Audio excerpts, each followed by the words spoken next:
The fast and the strong. This is Pipkin.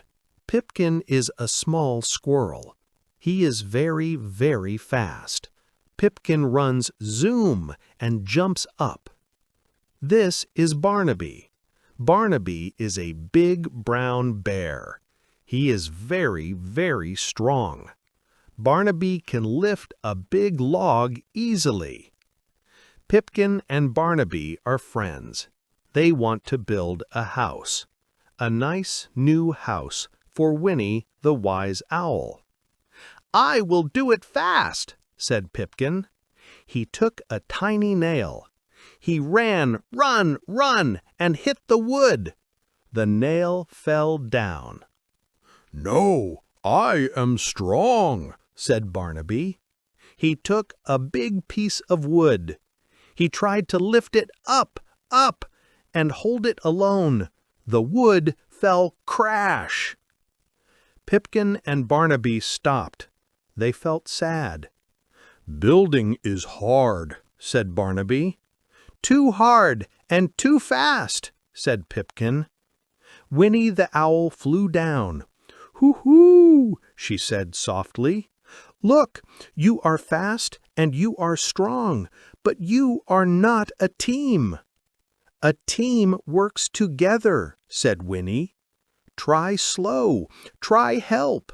Pipkin can hold the little nails, Barnaby can hold the big wood."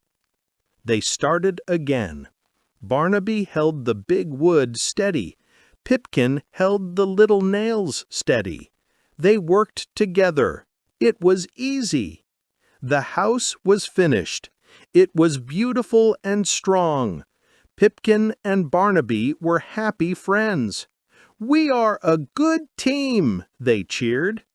Winnie flew to her new home and hooted, "Thank you, team." Working together is the best way.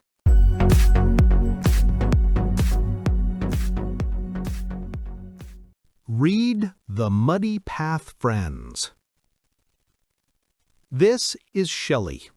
Shelley is a tortoise. She is very slow. She loves sunny days. This is Remy. Remy is a squirrel. He is very fast. He loves to run and jump. One morning, Shelley saw a sign.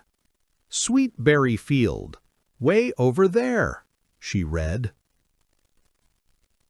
The path to the field was long and muddy. "I cannot walk so far today," thought Shelley. "I am too slow." Remy ran up. Zoom! "Berries! I will go first," he chattered. He wanted the sweet red treats. Remy tried to cross. Squish! The mud was too deep. "I cannot run through this alone," he cried. Shelley slowly walked to Remy. "My shell is strong," she said. "I can carry things, but I cannot see the best path." "My eyes are sharp," said Remy. "I can find the best path. You can carry me." So Shelley walked and Remy guided. Left, Shelley, now right, now straight. The path was still muddy, but they were together. They crossed the path. They shared the sweet berries. Shelley and Remy smiled. Slow and fast is best together.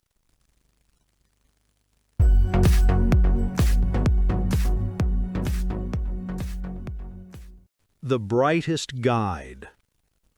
The Great Migration was the heartbeat of the sunstone savanna. Every year the animals followed Ostrich Django, the swiftest guide, towards the hidden water. The air thrummed with a nervous excitement. But this year the path was choked with an unexpected silence. The riverbed was dust. "We must hurry, Django," whispered Zola, her stripes shimmering with worry. "The dry heat grows stronger." Django knew the old maps in his memory. "The Sunstone Passage is too long now," he announced. "We must risk the Whispering Canyon. It is shorter, but the way is hidden." Deep in Django's shadow lived Chroma, a tiny chameleon whose colors changed with every shift of the wind. She was nervous about the canyon, but she noticed something the others missed. As the herd began their slow, careful descent into the canyon, the air grew thick with powdered red earth. A sudden, swirling dust devil blocked the narrow path ahead. Panic fluttered through the thirsty group. "We are trapped!" cried Zola. Django tried to push through the whirlwind, but the wind was too fierce. The dust blinded his powerful eyes. Suddenly, a tiny bright splash of color appeared right in the middle of the dust cloud. It was Chroma, no longer dull, but shimmering in vibrant blue and green. "The canyon floor is not solid," she squeaked, her voice barely a whisper against the wind. "Look where my colors stick. The dust settles only on the deepest tracks." Django understood.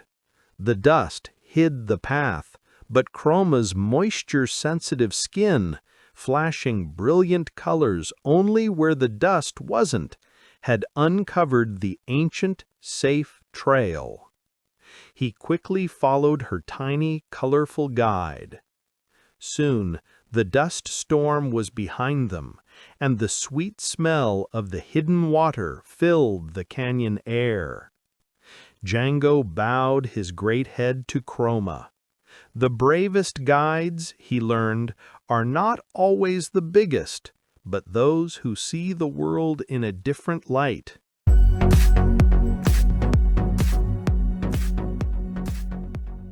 The Blue Sky and the Best Acorn. Skip, the squirrel, was a busy girl. She loved to find the best acorns. "Acorn, acorn, where are you?" she would chirp. She ran up and down the big oak tree. Tap, tap, tap went her little claws. She always looked down, down, down. One day she found the perfect, round, brown acorn. It was the largest she had ever seen. She held it tight. But a tear fell down her cheek. "I am tired," she sighed, "and I have no one to show my big acorn to." Just then, a deep, quiet voice rumbled. "Hello, little one. That is a wonderful acorn." It was Moss, the bear. He moved slowly. He often looked up, up, up. "What are you looking at, Moss?" asked Skip. Moss pointed a big paw to the sky. "The soft clouds," he said. "They look like big, fluffy sheep today." Skip looked up. She had never really seen the sky before. It was big. It was blue. She smiled a wide, joyful smile.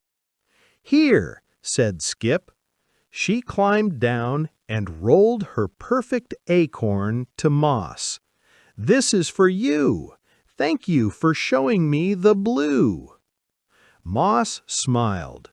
He gave Skip the tiny, bright berry he was holding. Sharing a gift, sharing a moment. Friends are the best part of the day.